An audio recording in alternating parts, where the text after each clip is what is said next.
Welcome to Pick the Scab Podcast, where we empower men over 40 to heal, rebuild, and thrive after divorce. Today, I'm honored to welcome an extraordinary guest, Zoma Williams, a true warrior and inspiring example of resilience, courage, and perseverance. Zoma was born in Buenos Aires, Argentina, and immigrated to the U.S. at age 31.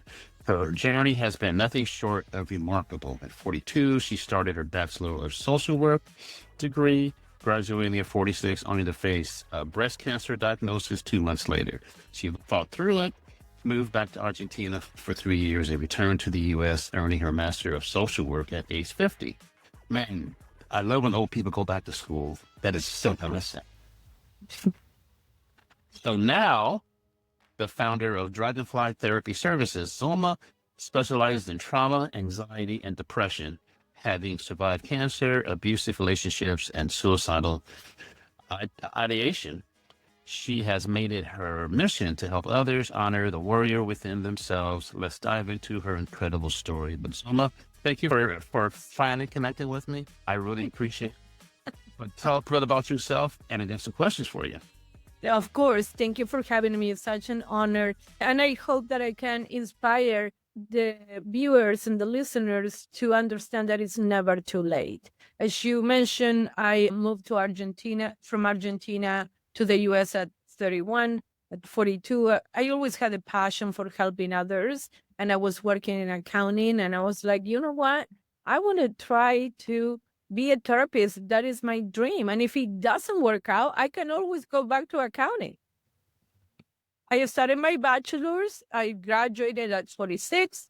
6 weeks after graduation, I got diagnosed with breast cancer, moved back to Argentina to be close to my family, did my treatment. And I was like, I want to celebrate my 50th birthday in the States. So I moved back at 49. I celebrated my 50th birthday. I started my master's.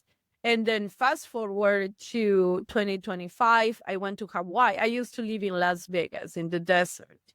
And I went to Hawaii to celebrate my birthday, which is at the end of June, like in a couple of weeks. And it was so hot in Vegas. And I always loved the ocean. And I was like, you know what? I had to figure it out how to live by the ocean. I couldn't afford it in the States. So I moved to Panama. I pray about it. And the answer was Panama. And now I live in an apartment overlooking the ocean. And I wanted to do it now that I can still enjoy I love swimming in the ocean. It's not just seeing it. I like to be in the water. And I wanted to do it now that I can still enjoy it. I'm going to be 61 in a couple of weeks. And I still can use my body, and I didn't want to wait until I was 85 and somebody needs to push me in a wheelchair so I can look at the ocean. So basically the message is it's never too late. Like when I have clients telling me like, oh, I'm too old to go back to school. I'm like, listen, I started my bachelor at 42, my master's at 50, and English is not my first language.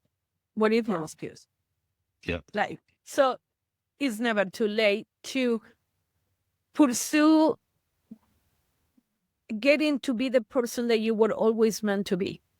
Yeah. So what do you think? You talk about being a warrior. What does that mean to you, and how can others discover their inner warrior? To me, it means not giving up. So many times, and this doesn't mean that the journey is easy, by no means. But so many times I was like, I cannot do this one more day. And it's okay, you know what? If you don't give up, it's not about not falling, it's about not remaining on the ground. So if you follow 7 times, you get up 8. And I think that is the secret. And I think that we all have that warrior inside that wants us to be happy. And I've been doing this for 20 years. You don't have to do it for another 20 years. If you are not happy, make the decision right now.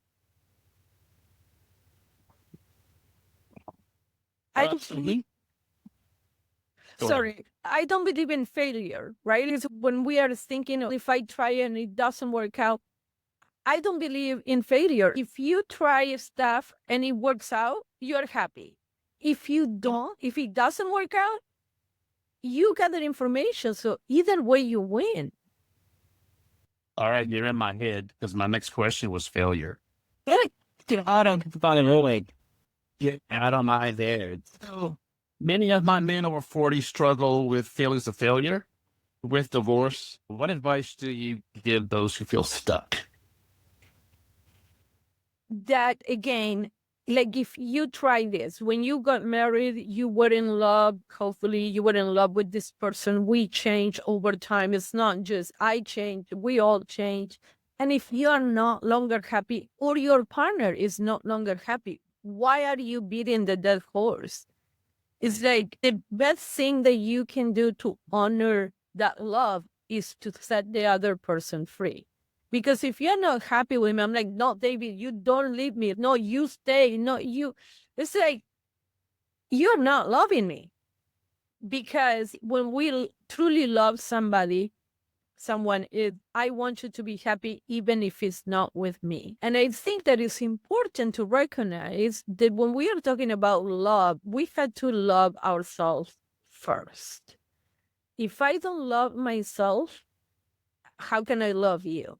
So that applies for everybody, yourself included. So if you were not being happy, a lot of times, and especially I'm overgeneralizing, but especially for men, you value peace more than struggle. So it's like, I just stay, even if I'm not happy, I'm not going to rock the boat.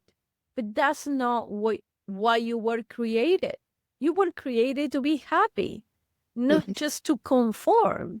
So if you are not happy, and it's a lot of work, again, I'm not saying, oh, this the work in the park is not. But I think that we deserve to be happy because we all have a message for the world that the only one who can give that message is ourselves. So if for nothing else, I encourage everybody listening and watching this podcast to do it because we need to hear your message in the way that you will do it. There are a lot of people with cancer, but I am giving my message my way. I always say, I had cancer, cancer didn't have me. And that can be applied to any challenge anybody is facing. Gotcha. I believe in or I talk about with my men, we talk about the self cousins, FELF cousins, self-confidence, self-compassion, self-respect. How can you take all those self cousins and wrap them into a bow in how to increase them or improve them as a divorced man? I think the first step is to embrace them, to look at them, and as uncomfortable as that is, because we are our worst enemies. I don't have self-confidence. Like, I don't know where self-confidence is. I open and it's right there and it's, oh, who are you? Okay. And then get to know, I love that concept. Get to know these self-cousins and then invite them one at a time. It's not going to happen. It's not going to happen overnight, right? I'm not going to be from being divorced to being super confident, but the confidence is there. If you are successful, your own definition of successful at work, that means that you have that confidence. It's just that we need to apply it to your personal life. So it's not that we need to start from scratch, but even if we need to start from scratch, that's fine. We start by getting to know that self-confidence. So it's okay. First, I invite you because I don't know who you are. I forgot who you are. Get to know you, embrace you, invite you into my life. And then we start being friends. And then I start loving you. If we refer to any important relationship, it didn't happen overnight. I didn't fall in love with you. I met David. Oh, I'm in love. I'm going to get married tomorrow. And if you do, please don't get married tomorrow. That's not real love. But I get to know you. And then the real love emerge. And that's what happens with us. A lot of us, we grow up not knowing ourselves and trying to perform for everybody. Oh, if David likes me wearing white, I'm going to wear white. But if Peter doesn't like me wearing white, I'm going to wear blue. And what is that? we need to start learning how to know ourselves so we can love ourselves and honor ourselves. When we start bending backwards to trying to please everybody, we forget who we are. What are some of the common patterns with people recovering from abusive or toxic relationships? They need to blame yourself for your partner not being happy and to please, oh no, I had to, whatever David says, I'm gonna do. And it's abuse, and especially verbal abuse, emotional abuse, it doesn't happen overnight. It's, oh, I'm gonna go out with my friends on Friday. Oh, really? Why don't you stay? We don't spend that much time together. Why don't you stay and we'll watch a movie? So I cancel with my friend. And then eventually I keep doing that. My friends don't invite me anymore. Okay, Sunday we're going to go to my mom's house. Oh, really? Because your family doesn't like me that much. So it's not like, no, you are not going to go. It's that, oh, and then eventually you are isolated. Yeah. And now you are ashamed of telling your family what's truly going on.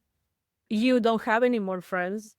And also you are protective of your friends because we live together. You know where my friends live. So if the violence becomes physical, I'm not going to put my friends in danger, right? It's not like one day I woke up and my partner is telling me, you're not going to go out with your friends. So when we start feeling like we cannot recognize ourselves, that is the first big red flag about what is going on with this relationship, right? Well, you are overreacting. Oh, you are too emotional. You are this, you are that.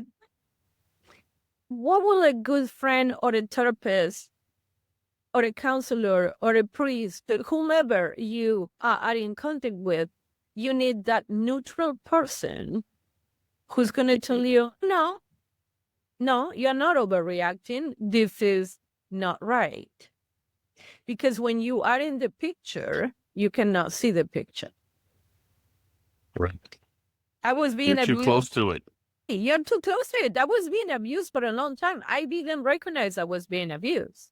And my therapist at the time, she was like, you are being abused. So I'm like, no, you're mistaken. He doesn't even touch me. Because to me, abuse was you beat the crap out of me. You sent me to the hospital. I was being emotionally abused, sexually abused. And I didn't know that I was being abused. And culture has a lot to do with that. I was born and raised in Buenos Aires, Argentina. Whatever the man says goes, right? So if you want to have sex, yeah. I didn't know I could say no.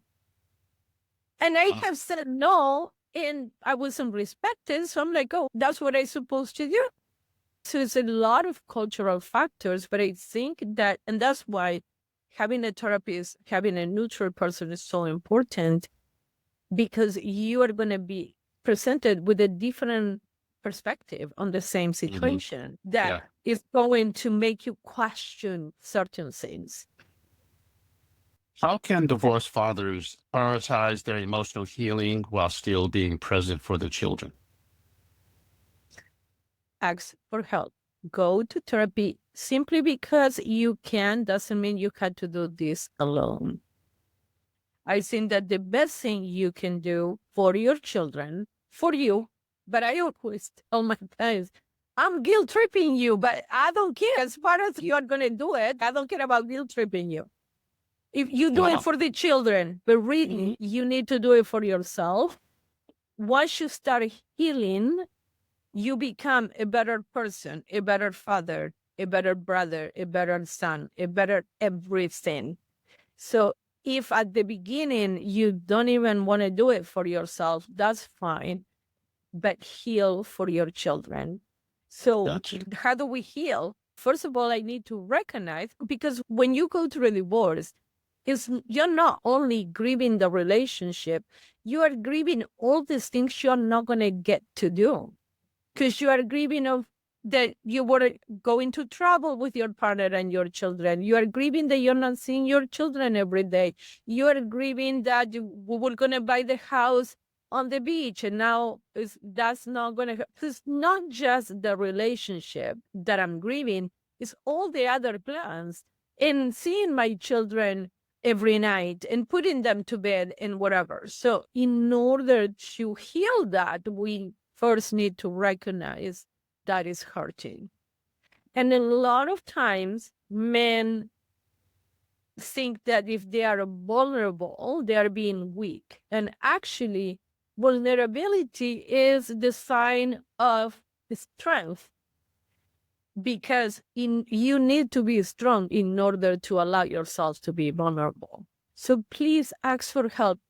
Nobody is saying that you cannot do it alone, but why do you want to do it alone when being guided by other people is going to make the process so much easier? How do we break that stigma of men going to therapy? It sucks. It's gotten better. It has definitely gotten better, but still there's that speed bump or that hill that men don't want to go to therapy. Exactly. And the thing is that you do it. You be the first one to do it. And once you start the process, you're like, oh, it's not, because there's a lot of, I'm this swearing therapist. I'm keeping it clean because I forgot to ask you at the beginning if I can swear. Oh, that's fine. Go ahead. Okay. So what is this shit? So once you start doing it and you realize that, oh, it's not that bad. Oh, I do deserve this. Oh, I don't need to do this alone. And nobody's judging you for not doing it alone. It goes back to culture, right? Men don't ask for directions. Men don't read the instructions manual. Okay.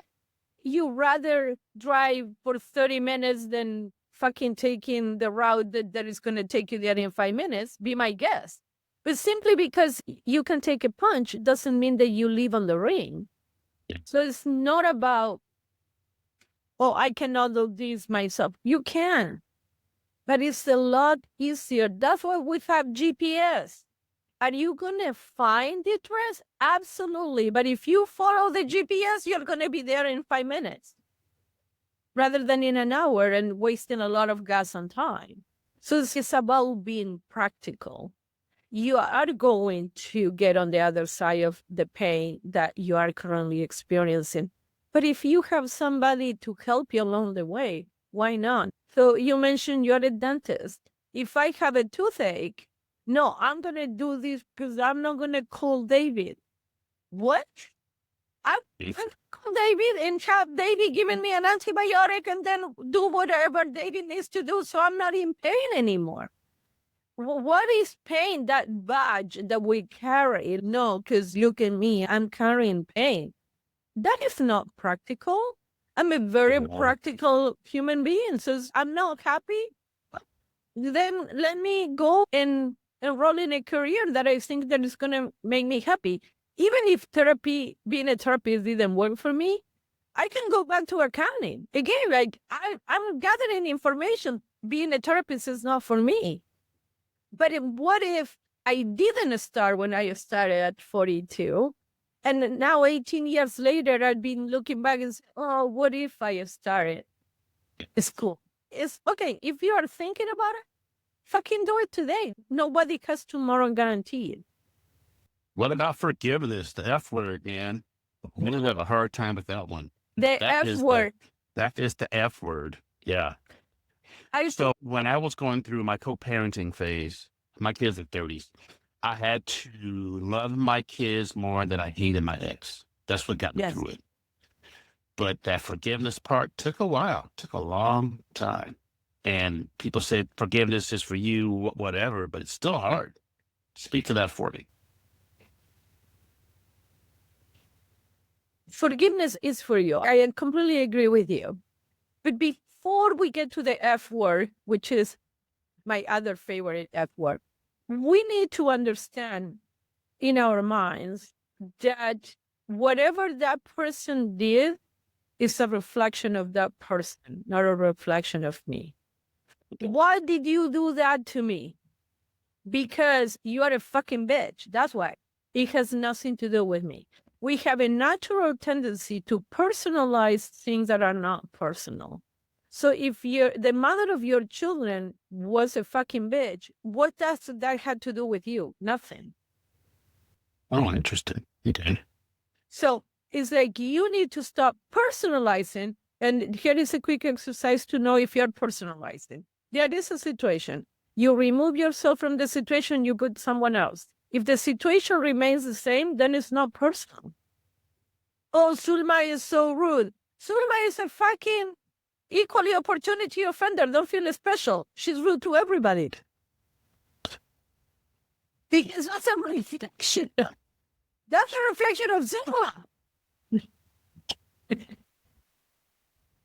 Oh my God, I like the frankness, man. Damn. Well, was it ready for me? All right. Yes. If your ex is using the children as pawns, that is a reflection of her, not of you. So you're absolutely right. You had to love your children more than you despise your ex.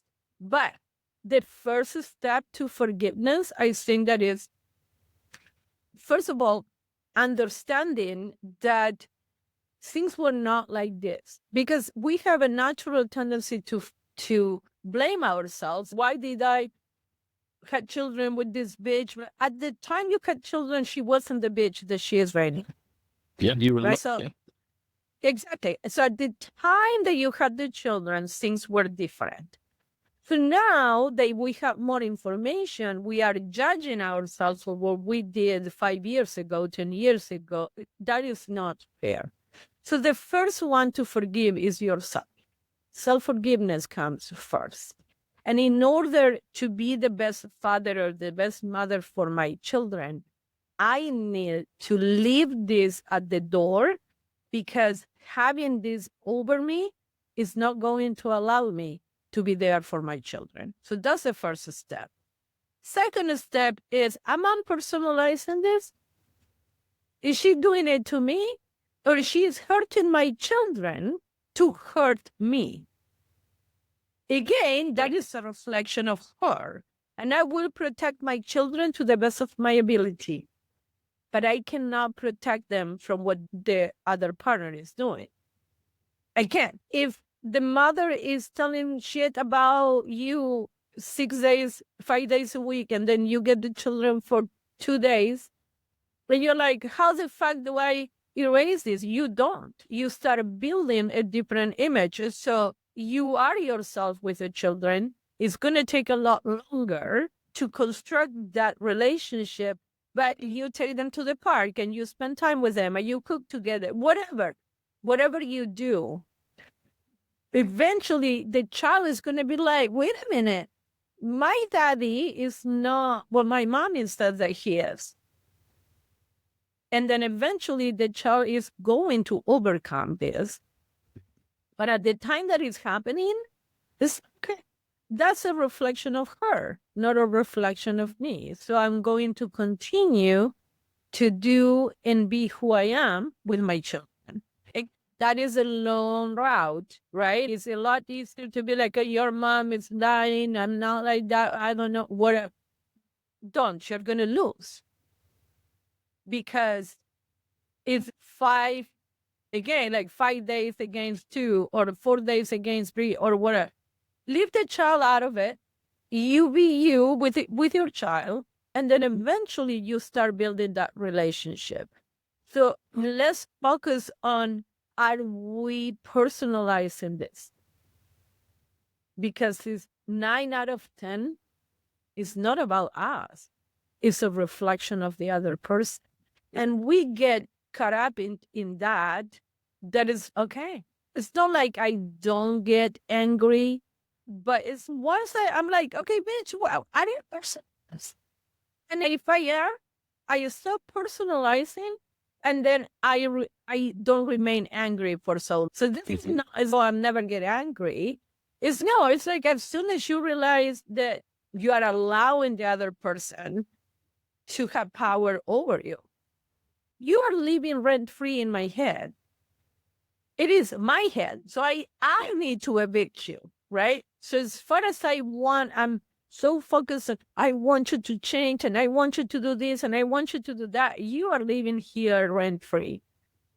Once I start focusing my relationship with my children, not on what you are doing, and you are not going to see it immediately, but eventually you will. So it's like we need to fight. If you don't engage, then and if you have a divorce and you've been through the courts, make sure that all communication goes through the court. Let her communicate whatever the fuck, and then the truth is going to prevail. My favorite thing was when I got a long text, because this was years ago, before they have all those apps. Now they have those apps that record the conversations. And so I learned she was blah, blah, blah, blah, blah, and I hit K. Scene. Yeah. Oh. Yeah. Sometime it was lowercase, sometime it was capital. A. Yes, absolutely. So with these books, right, these long paragraphs, Yep. it's like, I am justifying myself. Hey, can we switch it this weekend because the other weekend is going to be Father's Day and blah, blah, blah. That's all what I need to say. Yeah. And you say yes or no. When I would start, no, because last year for Mother's Day and for Father's Day, and it's when I start fucking writing a book about it, that is a problem. Yeah. So I'm glad that you did. It becomes your problem. Yeah. It does. Yes, because these are your children, but you can make it a big problem, or you can go straight to the goal, which is the children. Can they read through all this shit and get to, okay, when do I pick up the children? Yeah. And forget all the other shit. And what you did, which is here, send K, I'm sure that pissed her off more than if you would have engaged into a fight. Oh, because yeah. Oh, yeah. we need to fight. Yeah. When I'm like, and you're like, okay.